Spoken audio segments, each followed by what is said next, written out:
Hello, everyone. Welcome to the Pathways to Family Wellness podcast. I'm your host, Dr. Brendan Riordan, pediatric and family chiropractor. And joining me today, I have Dr. Justin Ohm, the current executive director of the ICPA. Justin, thanks so much for joining us. Thanks so much for having me, Brendan. And it's really, I've been loving the podcast, loving what you're doing with it. So it's exciting to be here. Thanks. Absolutely. Just read a quick bio for us, so our listeners can get a little familiar with your work, and we'll jump right into it. So Justin Ohm DC DACCP is the diplomat of the Chiropractic Pediatric Association that we've got here, is a father of four and family chiropractor who focuses on pregnancy and pediatric care. In 2019, he became the director of the International Chiropractic Pediatric Association. So we've got a lot going on in there. I like that you led off with the four kids in that, because it sounds like that would probably be central to, we had spoken about this before recording, but sort of central to some of the priorities and how you tend to structure your life as best you can. Yeah, I have four kids. The oldest is 16, and the youngest is 8. And so I'm kind of on to the next stage. The young children and baby stage is over for me, and what that brings is a real awareness of how quickly this goes. Yeah. And so you kind of learn that pretty fast, that if you want to be able to kind of be a part of this, you really have to be present, and you have to prioritize things. So we were talking about, we both coach, our kids' sports teams, and I coach soccer for my son, because it was like, this is it. This is my last chance. He's my youngest, and I'm either going to be his, soccer coach, and he's going to have those memories, and I'm going to have those memories, or I'm not, because life's busy. I could easily fill it with other stuff. So I can say, though, so rewarding to do that, because you're not really, you're not able to be, distracted with, what tomorrow in practice is going to bring, or, issues with the ICPA or anything else. You're in the moment when you're coaching, kids sports, and it's hectic and everything. So you can really just kind of, it's just been so rewarding. I love that. I found that as well. I coach my son's flag football team, and, you get to see, and my oldest is close to the age, and your youngest, my oldest, is 9.5. And a couple of years ago, I was seeing if he wanted to play, and he's like, "Yeah, Dad, I'll only play, but I need you to be the coach." And so I was like, "Okay," he really wanted that. And then a group of a couple of dads and I got together, and we've been coaching the team for the past couple of years, and it's been just incredibly rewarding to see the kids not only learn about the game, but learn how the structure is and come together as a team and play the game. And it's been absolutely rewarding. So I can completely see where you're coming from there. Totally. Yeah. It would be very easy to just stand back and be on the sidelines, but it's far more fun to jump in and be a part of the whole experience for them. Yeah. Excellent. With that, I know a little 100%. Bit of an aside. Thanks so much. I wanted to jump into, if we could, the just the history of pediatric chiropractic. We'd spoken about that a little bit pre-recording, but I think this would be interesting for our listeners to understand, because it's certainly grown a lot today, and in the past several years, pediatric chiropractic has exploded. But this is not necessarily a new phenomenon. Yeah, I think a lot of people, might be thinking of it that way, like it's the current fad, and but adjusting kids is just about as old as the chiropractic profession, and from the mindset that it's not just about condition-based care; it's about caring for them throughout their development. And so you have D.D. Palmer, kind of forming the chiropractic profession in 1895. Shortly after, writing a number of texts, and in I think 1910 he wrote the Chiropractor's Adjuster, and he talked about how birth can affect the infant's spine, and how it's critical, to kind of you check these babies after birth in order to give them the best chance at health. Mm-hmm. And so that has been right from the beginning, and certainly parts of the profession have adopted that and kind of cared for kids and focused on families, and the ICPA is a big part of that, and that's part of our our mission. And other parts have kind of gone in other directions as well, other specialties, which is fine as well. But I think it's a really unique time in a human's life to make sure that their nervous system is fully functioning. And we might get to this later, but the nervous, it's all about adaptation, right? And kids are adapting so much during that maturation, as they're going through development, especially early on. And what a gift to be able to give them that nervous system that's highly adaptable, that's able to kind of take on the challenges, as they come. So, then we kind of move all the way forward. Dr. Larry Webster, if people aren't aware, he founded the ICPA. This was back in 1986, and he was an instructor at one of the chiropractic colleges, Life University, and was he was a clinic, I think clinic director at the time, and just so passionate about seeing kids, and really had that vision. And actually, I believe it was in response to a law in Connecticut that was being proposed, saying that anyone who doesn't have a certification in pediatrics shouldn't be allowed to take care of kids under the age of 12. And of course, at the time, there were no pediatric certifications. Yeah. And so Larry said, "Oh my God, we have to do something about this." And this was the kind of the foundation of the ICPA, to make sure that we could protect that right for chiropractors to take care of families. And he was passionate about it. And right from the get-go, his motto, the kind of the mission of the ICPA was chiropractic today for a better world tomorrow. Yep. So he saw that impact, that having the ability for kids to have access to chiropractic care early on, so that they're not growing, in a maladapted state, so that they have that adaptability going through their life. That was the focus. Mm-hmm. And that vision obviously got, carried forward, after Larry. Yeah. So Larry passed away far too young in 1996. And shortly after, my mom stepped into a leadership role and became the director of the ICPA. And the ICPA as an entity, the home office moved to my house. So I very much grew up with the ICPA. Yeah. And, as my mom kind of grew it, I think back in 2000, there were, 500 members of the ICPA, and now we have over 8,000. So it's a huge percentage, actually, of the chiropractic profession here in the United States are members of the ICPA. It's just really inspiring, the growth, the vision that Larry had all the way back then, with taking care of kids and the importance of that, and how that vision is really kind of spread and caught on and just been carried forward. It was, it was an idea whose time, had come, so to speak. What a beautiful thing. I wasn't aware, going back, of that Connecticut ruling that was attempting to get passed. Was that, do you know if the impetus was that, oh, well, the only people who are certified to care for children would be pediatricians? Is that what that was like? Or were they basically saying, we need you to develop a program so that your practitioners can be trained to work with kids? I'm curious if you know what some of the reasoning was behind that.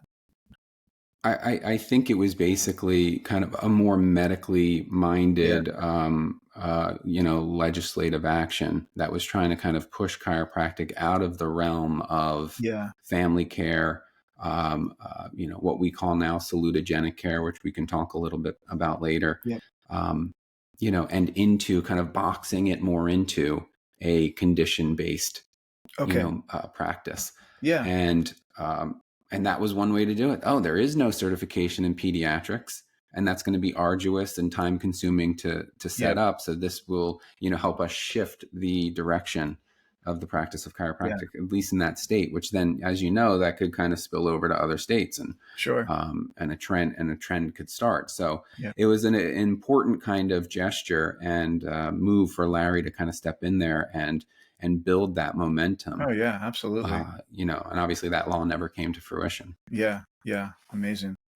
Yeah, we can speak on that for a bit. The idea of salutogenesis, you had mentioned adaptation, right? And certainly that is one of the, if not the most important aspects of overall health, is our ability to adapt to an ever-changing internal and external environment, right? Adapt to things that are happening within our body and outside of our body in our lives, to be able to adapt to that. And I think today we have seen certainly overall globally a lessening of the adaptive threshold of humanity, which you can see by the amount of anxiety and ill ease and polarization and so many different things that you don't have to look hard to try to find. But in recent years, I'm hearing more and more coming from the chiropractic profession about salutogenesis, which I think in some sense was really always what it was all about, but just didn't really have the verbiage to try to explain it properly. But I'm wondering if you're able to talk a bit about that, about what that means. Yeah, I totally agree. I think that it does kind of tap into a long-standing ethos in chiropractic. This focus on the body's ability to heal naturally, and really kind of the viewpoint that the body isn't inherently flawed, even when we have a symptomatic presentation. Right, the body is doing its best. That's an intelligent adaptation. Yes. That symptomatic presentation. And so salutogenesis, I think a lot of us have heard of, pathogenesis. Pathogenesis is the study of disease. It's that which gives, that's what causes disease to come forward in the body, and studying that and kind of, micromanaging that. And salutogenesis is kind of like the exact opposite. It's the study of what brings forth health. Right. So some people call it it's the birth of health, right? Mm-hmm. Salutogenesis, which is really, and that resonates with chiropractors, because chiropractors, even like really kind of subluxation based or nervous system based chiropractors, they focus on not I'm fixing this problem in this person, in this child, in this baby. They're looking at it like they're promoting that child, that baby, that individual's body to better handle that problem on their own. Right. So it's kind of very in line with salutogenesis. And I think salutogenesis, that idea, giving birth to health, it's just a whole different orientation. Right. Yeah. So even the, kind of the wellness model where you're saying like, okay, I'm going to approach care from a preventative basis. Well, what are you preventing? Yep. You're still focused on the thing that you don't want. Well, we know if we do X, Y, or Z, if we exercise, if we do this, we can prevent these health outcomes that we don't want. You're still very much looking at that health outcome. You're still looking, that's still a pathogenic vantage point. Mm-hmm. And what I'm suggesting is that if we can, and this is true on an individual basis and for practitioners, chiropractors, or others, if we can turn around and look the other way, because if we're looking here at the pathology, at the symptom presentation, if we turn around and we look this way, well, that's how do we head in that direction? Not just how do we prevent heading in this direction, and then we kind of start to employ the techniques, and the things in our lives that add health, not just prevent disease. It's a whole different orientation, which really I think is a strong aspect of how well we do in life in terms of adaptability and overall health, right? So you mentioned a little while ago the internal changes and the external changes and our ability to adapt to those.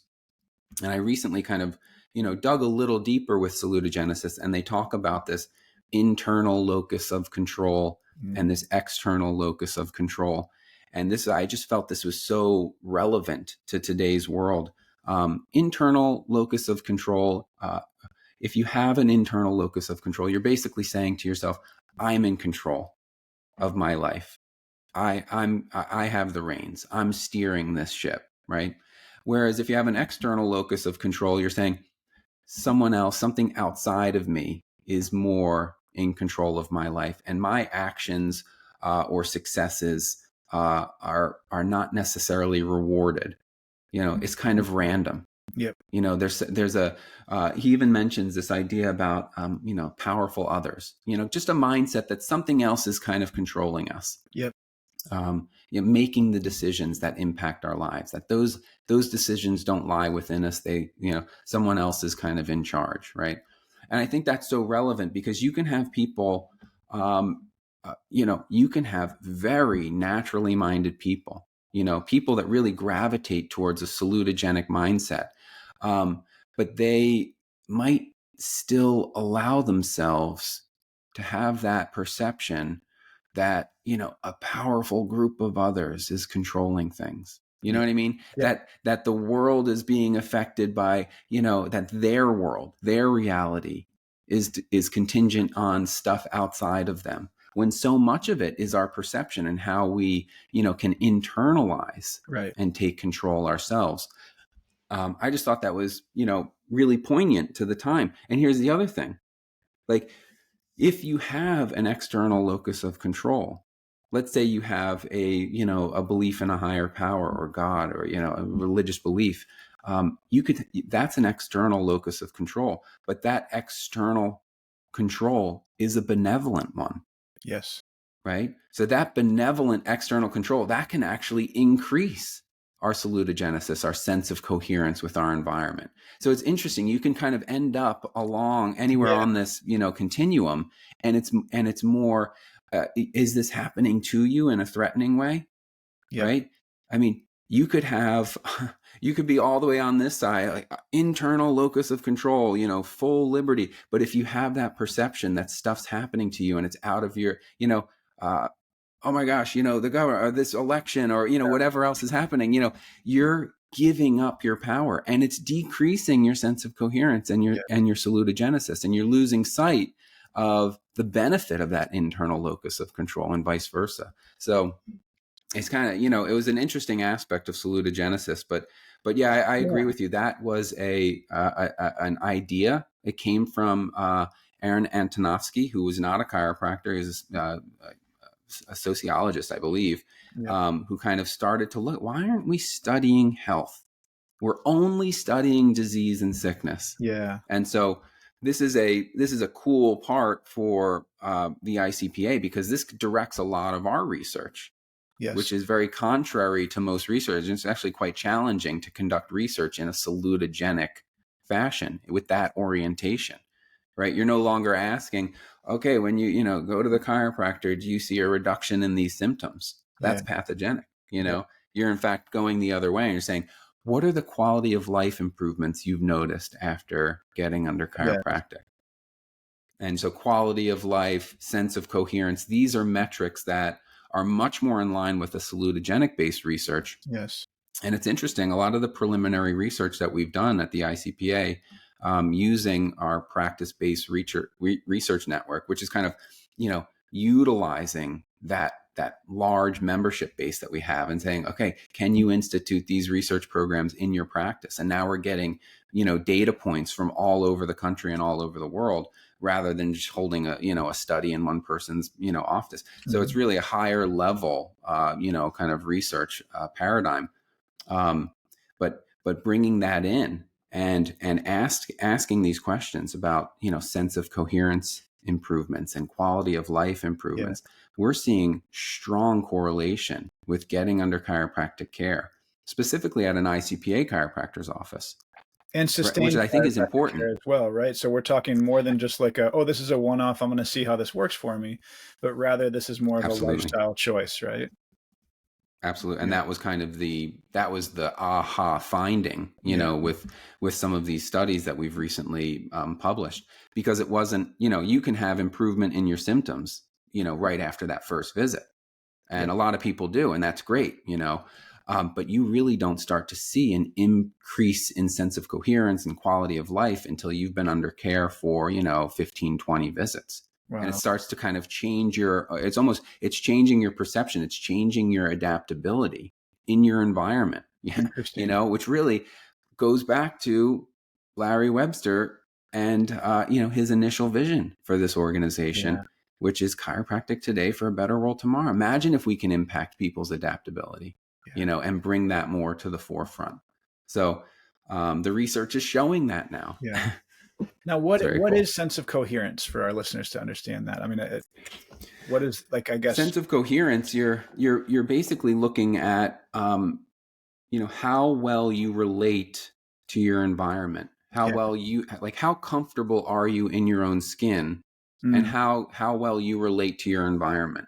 Well, that's kind of some of that internal, external locus of control as well. I think that draws into that field, right?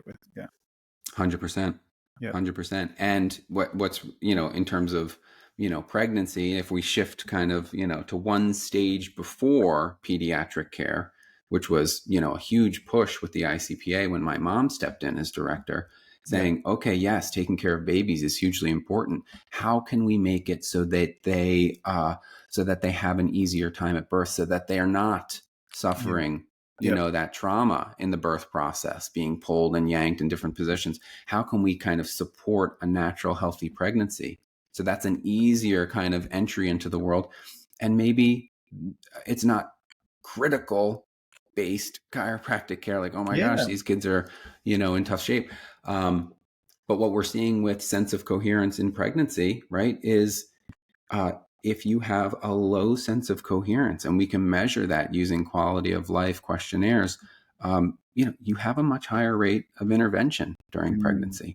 And if you have this higher level of sense of coherence, if you're more comfortable, if you're more adapted in your environment, if you feel supported, all of these things are metrics. You have a much higher, chance of having that, natural birth, or, that kind of going according to the birth plan. Yeah. So that was an interesting thing too. And like you said, it probably has a lot to do with that internal locus of control. Like, yes, I'm in control of this pregnancy. Yes. I'm empowered as I entered into that birth.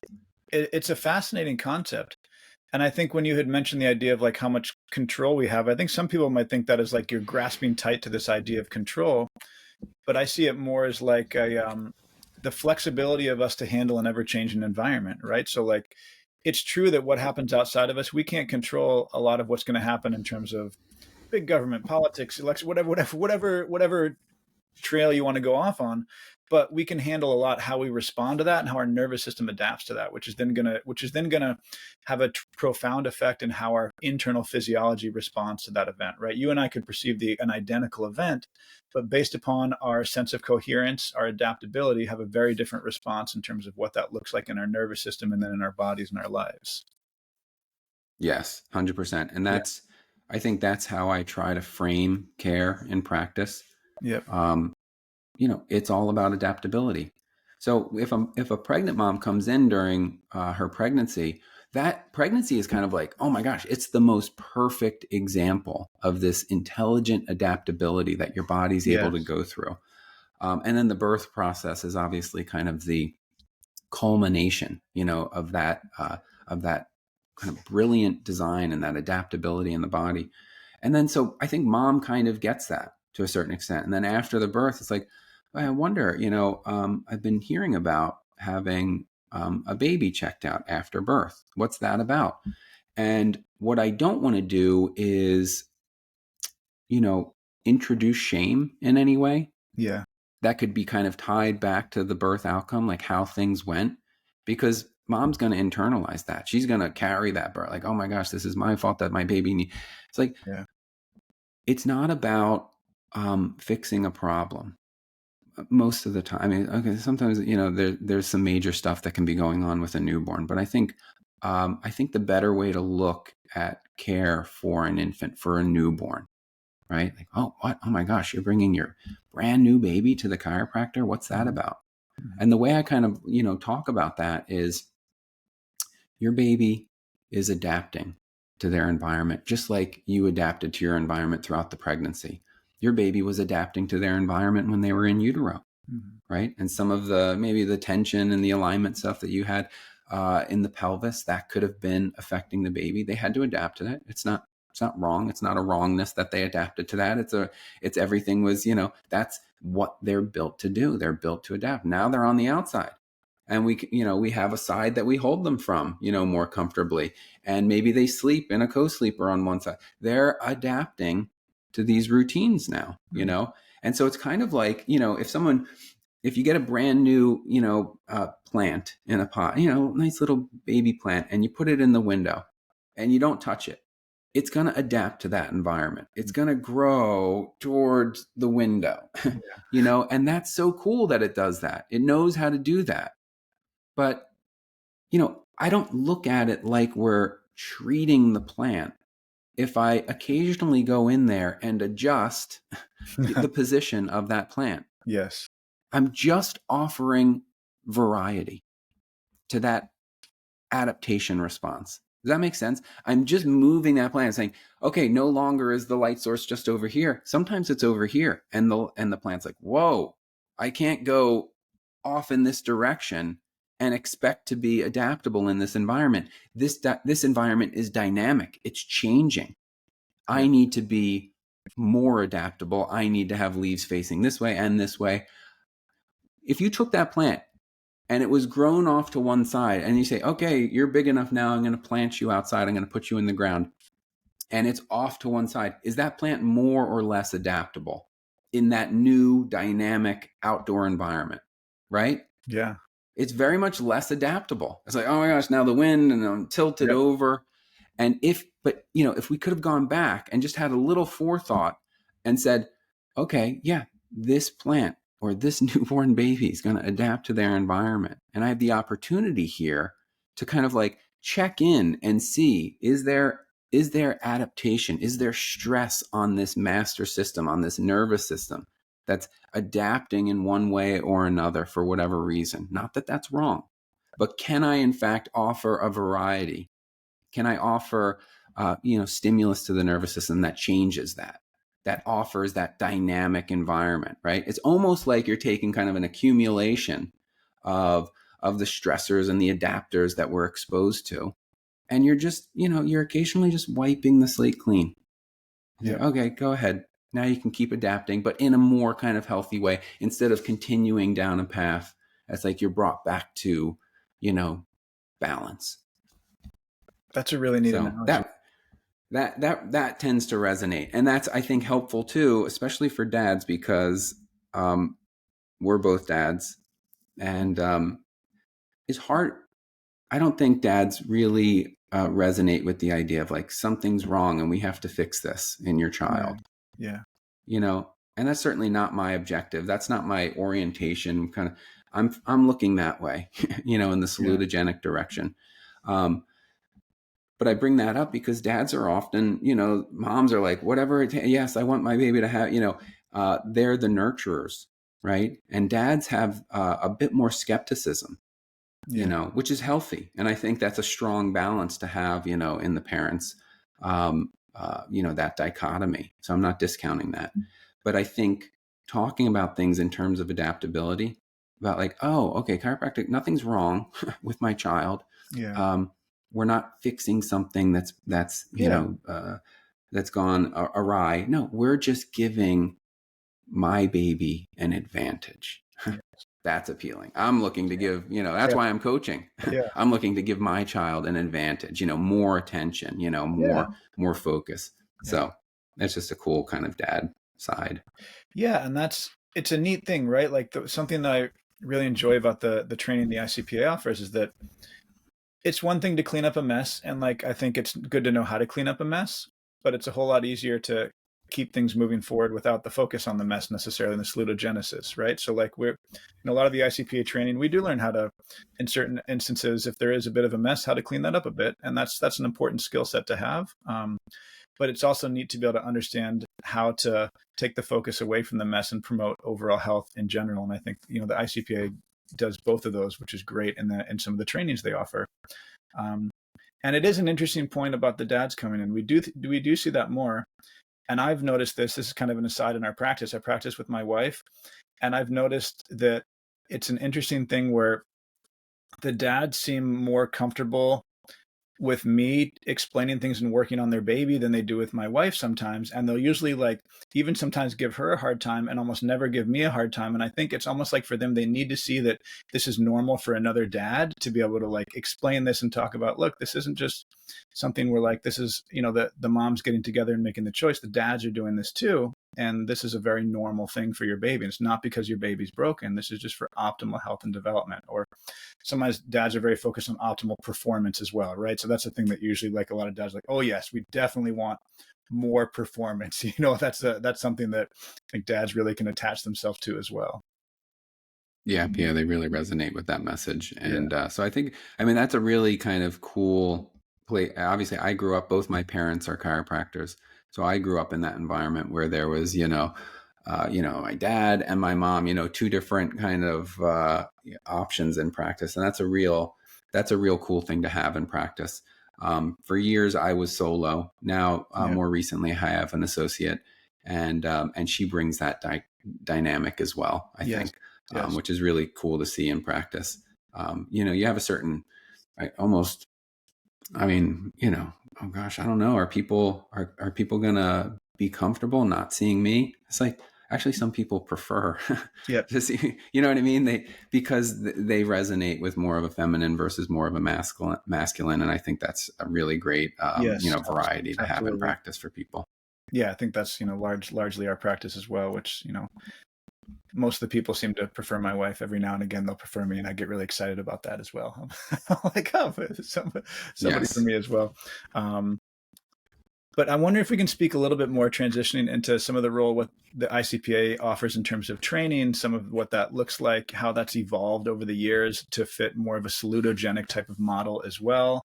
If that's basically what that looks like in terms of the moving forward of Larry Webster's vision.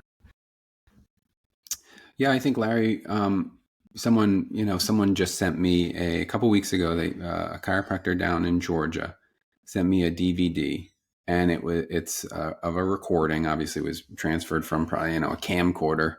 Yeah. You remember the old camcorders? Oh yeah. VHS tape, it was transferred to, it was very scratchy and grainy, but it's of Larry, teaching a class back in 1992. And so this was, this was pretty early on in the ICPA history. And he's talking about, the idea of, he's like, I'm going to do my Larry Webster impression. Yeah, great. He says, okay, you want to know the secret? Here's the secret. On Monday morning, go into practice and pick up a baby. And you bring that baby right here, real close. And I want you to feel three things from that baby. I want you to feel the love, the energy, and the trust from that baby. Yeah. Right? And I want you to feel how that makes you feel. And I would say that there's no greater feeling, no greater energy on this planet. Wow, right? He's like, now I want you to transmute, and I want you to take that energy, and I want you to carry that energy into every patient who walks into your office that day. Transmute it, apply it, same love, same trust, same energy. How big do you think your practice will be if you can continue that? Yeah. And I was like, wow. And it really is, and my mom talked about this too. And I'm feeling this way at this point in practice. Like there is an awesome power working with babies. Mm-hmm. When I first came into practice, my mom very quickly was like, okay, you're taking over, you do the pregnancy, you can take care of the families. I'm just going to see the newborn baby, 0 to 3 months. Yep. And I was like, fine. I'm feeling a little bit intimidated by that exact, subset of the practice. And most of that was, I hadn't had my own kids yet. I hadn't gone through that learning process. And I was like, great. Okay, perfect. She's dealing the newborn babies and I can work with, the pregnant moms and everything. And that's changed over the years. And now I'm really at the point where I could just see babies. Gosh, because you look at a baby, you connect with a baby, and it gives you energy. You are tangibly happier after you cannot be angry. You cannot carry the stress of whatever else is going on in your life, into an appointment taking care of and adjusting a newborn. You ever have, obviously you have, they look at you and they're looking at your soul. It feels like, it's really a profound feeling. And then when we start to talk about things like polyvagal theory, right, where that eye contact, that connection and smiling, like you look at a baby, you almost can't help but smile, Yep. And that is, they kind of measure this when you have that connection. And this is very much the mother-infant bond, right? And you're holding that baby and mom's just staring at that baby. I don't know if, if any of our listeners are, have kids of their own, obviously. You are amazed how long you can just look down and stare at your baby when you have that newborn. Like, oh my gosh, I've been staring at this baby for the last hour. And they're just sleeping or they're looking up at you. You're noticing every little facial expression, right? When we do that, when we connect with another human being, but especially with a newborn, with that pureness, it fires our social vagus. So this is like a branch of our vagus nerve that really helps to kind of light up the part of our nervous system that makes us feel safe. Yes. And that's what polyvagal is all about is, you can't have true health and thriving in an environment where you don't have the feeling of safety. Yes. Right. And it's really interesting, if you want to dive into polyvagal a little bit, Stephen Porges, the idea of safety now more important than ever. And a light bulb just went off in my head when you were saying that, about this idea that that connection, that social connection, instills a feeling of safety, right? That is, yes. It's hard. I don't think that could be any more important today than it ever has been. This idea about, like, do we feel safe in our bodies, in the world, right? Like that is an incredible concept. And so I think, to your point of polyvagal now more than ever before being an extremely important concept, but I'll let you run with that a bit if you want in terms of what that means. Well, it's kind of like salutogenesis. It's kind of like, wow, this has a lot to do with chiropractic. Without being chiropractic. Yes. Stephen Porges, wrote his first paper, which eventually turned into polyvagal theory back in 1992. Actually, the same year that this Larry Webster video was from, which is interesting. That's cool. And so he's writing this paper, and it's titled, it's something along the lines of like vagal tone and pediatric outcomes, or something along the lines. But vagal tone is and chiropractors have been using the term tone for since its inception. And so this idea, I'm like, gosh, this title almost sounds like a chiropractic paper. Yeah. And what his whole goal with this paper was basically to kind of alert neonatologists and pediatricians in the importance of measuring something that was called at the time respiratory sinus arrhythmia. And this is a measurement of your heartbeat. It's very, very similar. It's kind of turned into heart rate variability. It's basically the same thing as heart rate variability. It's slightly different how you measure it. But they used to call it respiratory sinus arrhythmia. And he said, if we can measure, we can measure this. And if we measure this in a newborn and we find a higher respiratory sinus arrhythmia, it's a strong predictor that this newborn or premature baby is going to thrive, through the challenges of infancy, especially preemies. This was like hugely important for preemies. Yep. And if you had a low respiratory sinus arrhythmia, you had much higher rates of infection, demise, things going wrong, basically. It's like, so he publishes this paper. Higher vagal tone is better, right? This is kind of the takeaway. And we should start measuring this in practice. And he received a letter very quickly from a neonatologist who explained, this is directly opposite to what we're taught in school and in practice. So what they're taught in school and in practice is that, especially with preemies, you have to be careful about too much vagal activity. Yes. Because too much vagal activity can lead to bradycardia and apnea. So slowing of the heart rate and just stopping breathing. And so this is kind of like SIDS, right? Sudden infant death. It's like the heart rate slows and they stop breathing. Why is this happening? And so the neonatologist is like, I don't know, how you can come to this conclusion. We're taught the opposite. And instead of kind of dismissing this really kind of shook Porges, and he went back to the drawing board, and he calls this the vagal paradox. How can increased vagal activity in some, regard indicate thriving and outcome, and high vagal tone can be a good thing, but in another regard, increased vagal activity could actually lead to death? How is this possible? And he delved really deeply into the evolution of the vagus nerve, all the way back to like pre-mammalian times. And he basically discovered through that, and through looking at the anatomy very kind of specifically, more so than anyone else had at the time, he discovered that there's two branches to the vagus. And there's this dorsal branch, which is pre-mammalian. It goes way back. It's more kind of reptilian almost in nature. And that attaches to our brainstem. And you can look at like slowing of the heart rate and this, kind of feigning death, they call it, like, freezing, basically. Under stress, under threat, you freeze. And this is the dorsal vagus branch. This is the branch that goes way back, before mammals. And that's the oldest stress response there is, right? Is that freezing response. The most primitive, oldest, evolutionarily oldest stress response is the freeze response, correct? Am I? Yes, yeah. Yes. Which is interesting because before this, they were looking at it like, okay, there's the sympathetic nervous system and there's the parasympathetic nervous system, right? And if you're under, threat, we go into sympathetic dominance and we fight flight, kind of thing. Mm-hmm. Well, how does that explain freezing under extreme threat? Freezing under extreme threat is actually a parasympathetic response, but it's primarily through this dorsal branch of the vagus nerve. Yes.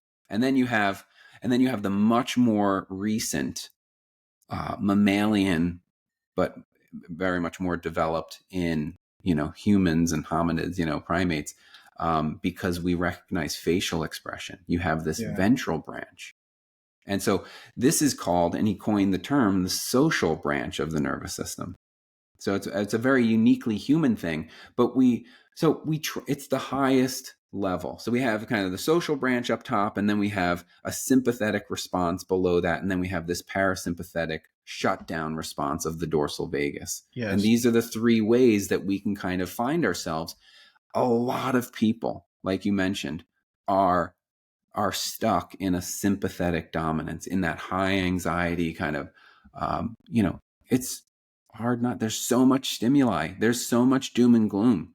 What do we do if you have a few extra minutes? You go on social media and you doom scroll, or, you look at, the news for, 2 seconds. It's like, it's terrible how much we're exposed to. And that can really start to trap people in a sympathetic dominance. This high anxiety state. Things that would feel like a helpless external locus of control to that point far earlier as well, right? When you're doing that doom scroll, you can learn about things that are so far removed from you that you never would have heard of them 100 years ago. And so our nervous system just isn't really equipped to how to know what to do with these, reading about all this suffering that's happening in different parts of the world that we're so far removed from, but you hear about and elicits a visceral response, but there's really not a whole lot you can do about it. And so it's just, all it does is increase sympathetic tone, right? And this is why this is kind of uniquely, human, because if you take another mammal, let's say you take a gazelle, and they're grazing very peacefully in the plains of Africa or wherever, and all of a sudden, a lion comes out of nowhere, and you click into sympathetic and you run, and it's a 30-second to a couple minute fight flight response, and then you either die or you get away. And we've seen, you see animals where they, something, dramatic happens, or they get in a tussle with another dog or whatever it is. And, they literally shake it off after, and they're kind of fine, right after that. They don't dwell on it like humans can dwell on stuff. And so we can relive an emotional response over and over, perpetually. We can relive this, ongoing, oh my gosh, why was my spouse late coming home from work?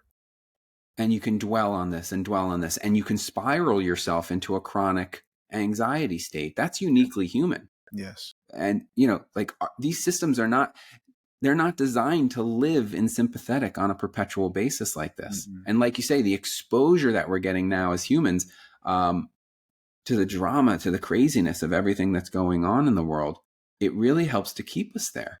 Mm-hmm. And to bring ourselves out of that really requires, going back to, polyvagal theory, it requires that sense of safety. Yes. If you stay in that sympathetic, eventually I think the body just resorts to that freezing mechanism, which is a very disconnected, you dissociate with your environment, you withdraw.